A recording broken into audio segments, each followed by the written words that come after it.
ऋषियों ने पूछा, सुव्रत, जो ये भारतवर्ष है जिसमें स्वयंभुव आदि 14 मनु हुए हैं, जिन्होंने प्रजाओं की सृष्टि की है, उनके विषय में हम लोग आपके मुख से सुनना चाहते हैं। साथ ही वक्ताओं में श्रेष्ठ सूत जी, पुनः इसके बाद भारत आदि अन्य वर्षों के विषय में भी कुछ बतलाइए। 1 to 2 प्रसिद्ध पौराणिक लोमहर्षण के पुत्र सूत जी ने उन पवित्र आत्मा ऋषियों का प्रश्न सुनकर अपनी बुद्धि से बारंबार बहुधा विचार विमर्श करके उन ऋषियों से उत्तर श्रवण उत्तरवर्ती वर्षों के विषय में कहना आरंभ किया। 3 to 4 सूत जी कहते हैं, ऋषियों, अब मैं इस भारतवर्ष में उत्पन्न होने वाली प्रजाओं का वर्णन कर रहा हूँ। इन प्रजाओं की सृष्टि करने तथा इनका भरण पोषण करने के कारण मनु को भरत कहा जाता है। निरुक्त वचनों के आधार पर यह वर्ष उन्हों के नाम पर भारतवर्ष के नाम से प्रसिद्ध है। यहाँ स्वर्ग मोक्ष तथा इन दोनों के अंतर्वर्ती भोग पद को प्राप्ति होती है। इस भूतल पर भारतवर्ष के अतिरिक्त अन्यत्र कहीं भी प्राणियों के लिए कर्म का विधान नहीं सुना जाता। इस भारतवर्ष के भी भेद हैं। उनके नाम सुनिए, इंद्रद्वीप, कशेरुमान ताम्रपर्ण, गबस्तिमान नागद्वीप,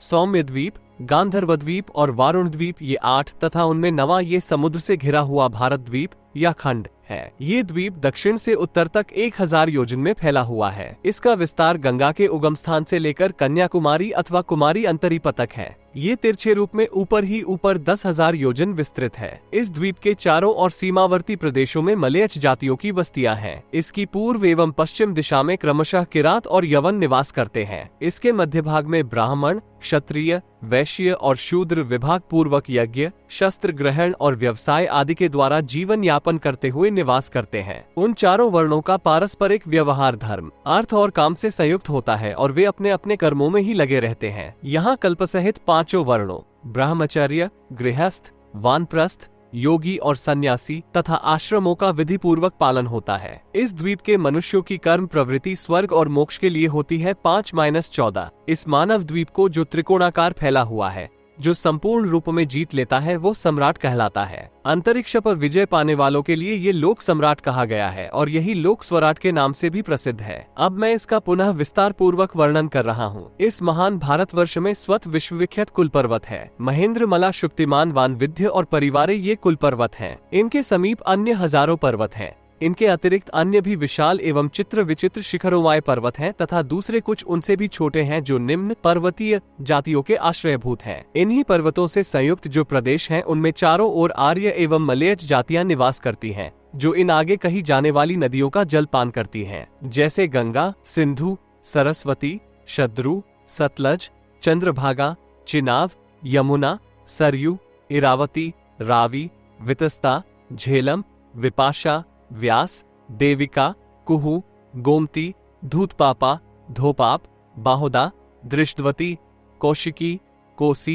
तृतीया, निश्चिरा, गंडकी, चक्षु, लोहित, ये सभी नदियां हिमालय की उपत्यका तलहटी से निकली हुई हैं। वेदस्मृति, वेत्रवती, तया, वृर्घनी, सिंधु, पर्णाश, चंदना, सदानीरा, मही, पारा, चर्मनवती, यूपा, विदिशा, वेणुमती, शिप्रा, अवती तथा कुंती इन नदियों का उद्गमस्थल। शोण, महानदी, नर्मदा, सुरसा, क्रिया, मंदाकिनी, दशार्णा, चित्रकूटा, तमसा, पिप्पली, शेनी करतोया, पिशाचिका, विमला, चंचला, वंजुला, वालुवाहिनी, शुक्तिमती, शुनि, लज्जा, मुकुटा और हदिकाये स्वचसलेला कल्याणमयी नदियां ऋक्षवंत, ऋक्षवान पर्वत से उद्धृत हुई है। लापी, पयोष्णी, पूर्णा नदी या जगा निर्विंध्या, क्षिप्रा, निष्धा, वेण्या, वैतरणी, विश्वमाला, कुमुदवती, तोया, महागौरी, दुर्गा तथा अंतःशिला, ये सभी पुण्यतोया मंगलमयी नदियां विंध्याचल की उपत्यका उनसे निकली हुई हैं। गोदावरी, भीमरथी, कृष्णवेणी, वंजुला, मंजीरा, कर्नाटक की तुंगभद्रा, सुप्रयोगा, वाह्या, वर्धांदी और कावेरी, ये सभी दक्षिणार्थ में प्रवाहित होने वाली नदियां हैं जो सह्य पर्वत की शाखाओं से प्रकट हुई हैं। कृतमाला, वैगई नदी, ताम्रपर्णी, पुष्पजा, कुसुमार्गा, पेम्बे या पेनार नदी और उत्पलावती, ये कल्याणमयी नदियां मलयाचल से निकली हुई हैं। इनका जल बहुत शीतल होता है।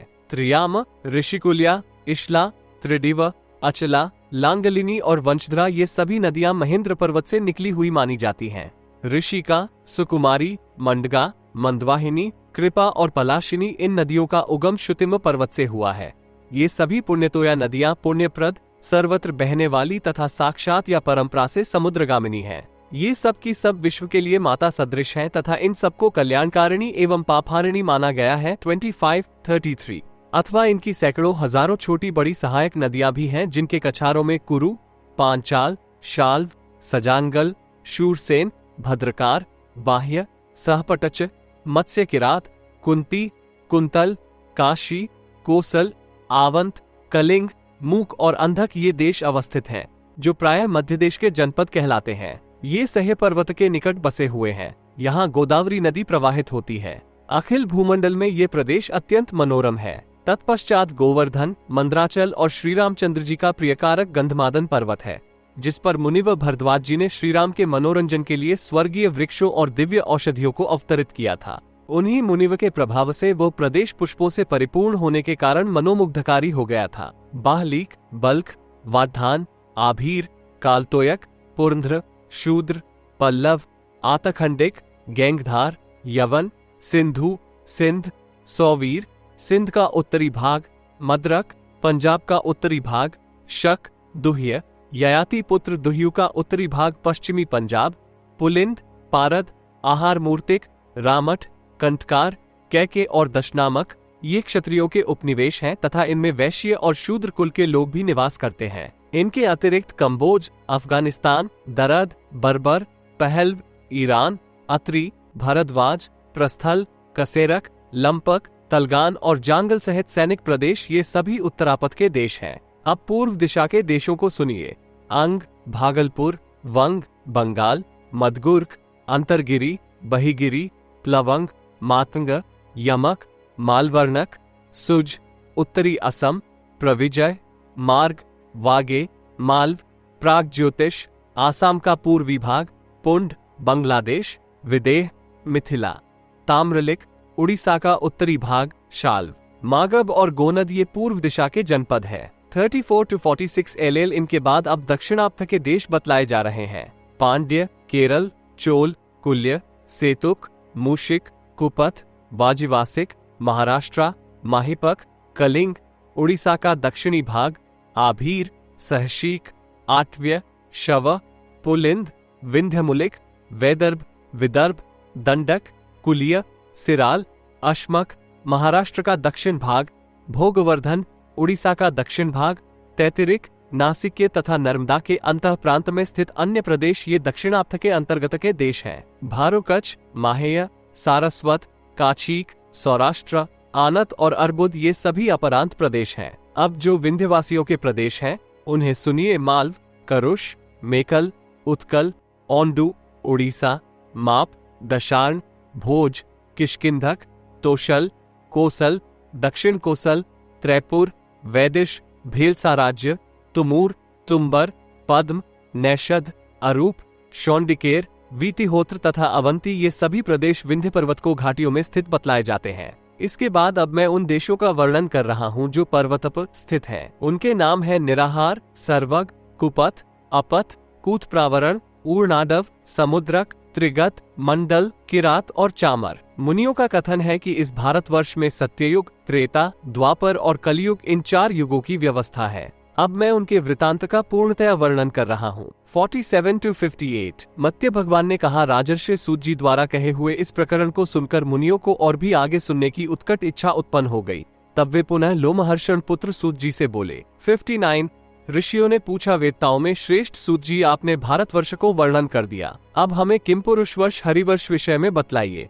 साथ ही जम्बूखंड के विस्तार का तथा अन्य द्वीपों के निवासियों का एवं वहां उगत होने वाले वृक्षों का भी वर्णन हमें सुनाइए।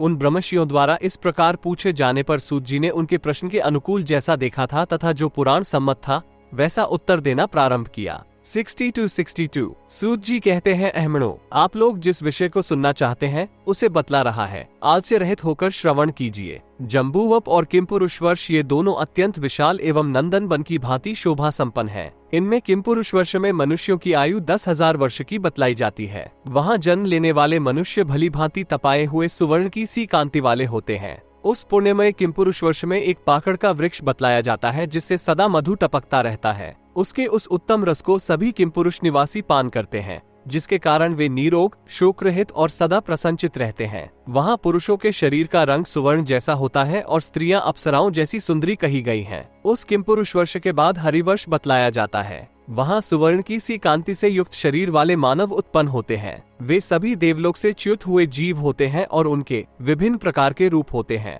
हरिवर्ष में सभी मनुष्य मंगलमय इक्षु रस का पान करते हैं, जिससे उन्हें वृद्धावस्था बाधा नहीं पहुंचाती और वे चिरकाल तक जीवित रहते हैं। उनकी आयु का प्रमाण 11,000 वर्ष बतलाया जाता है। इनके बीच में इलावृत नामक वर्ष है, जिसका वर्णन मैं पहले ही कर चुका हूँ। वहाँ सूर्य का ताप नहीं होता, वहाँ मानव भी वृद्ध नहीं होते। इलावृत वर्ष में नक्षत्रों सहित चंद्रमा और सूर्य का प्रकाश नहीं होता। यहाँ पैदा होने वाले सभी मानवों के शरीर कमल के से कांतिमान और उनका रंग कमल जैसा लाल होता है। उनके नेत्र कमल दल के समान विशाल होते हैं और उनके शरीर से कमल की सी गंध निकलती है। जामुन के फल का रस उनका आहार है। वे निष्पद रहित एवं सुगंधयुक्त होते हैं। उनके वस्त्र सुवर्ण के तारों से खचित होते हैं। देवलोक से च्युत हुए जीव ही यहाँ जन्म धारण करते हैं। जो श्रेष्ठ पुरुष इलावृत वर्ष में पैदा होते हैं वे 13,000 वर्षों की आयु तक जीवित रहते हैं। मेरुगिर के दक्षिण तथा निषद पर्वत के उत्तर भाग में सुदर्शन नाम का एक विशाल प्राचीन जामुन का वृक्ष है। वह सदा पुष्प और फलों से लदा रहता है। सिद्ध और चारण सदा उसका सेवन करते हैं। उसी वृक्ष के नाम पर ये द्वीप जम्बू द्वीप के नाम से विख्यात हुआ है। उस वृक्ष राज्य की ऊंचाई 1100 योजन है।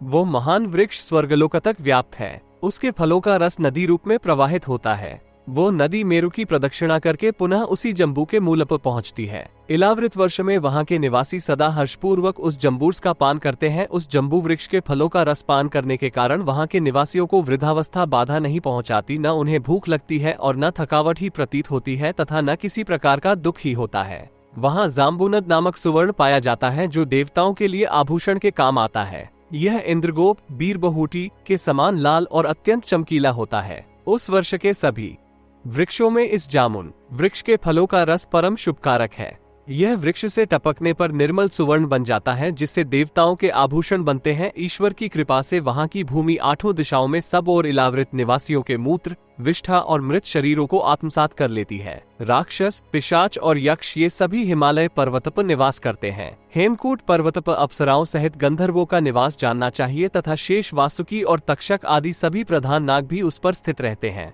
महामेरु पर यज्ञ संबंधी मंगलमय 33 देवता क्रीड़ा करते रहते हैं। नीलम एवं वैदूर्य मणियों से संपन्न नील पर्वत पर सिद्धों और ब्रह्मर्षियों का निवास है। श्वेत पर्वत दैत्यों और दानवों का निवास स्थान बतलाया जाता है। पर्वत श्रेष्ठ श्रृंगवान पितरों का विहार स्थल है। इस प्रकार मैंने भारतवर्ष के अंतर्गत इन 9 वर्षों का वर्णन कर दिया। इनमें प्राणी निवास करते हैं। ये परस्पर गतिमान और स्थिर हैं। देवताओं और मनुष्यों ने अनेकों प्रकार से इनकी वृद्धि देखी है। उनकी गणना करना असंभव है, अतः मंगलार्थी मनुष्य को इन पर श्रद्धा रखनी चाहिए।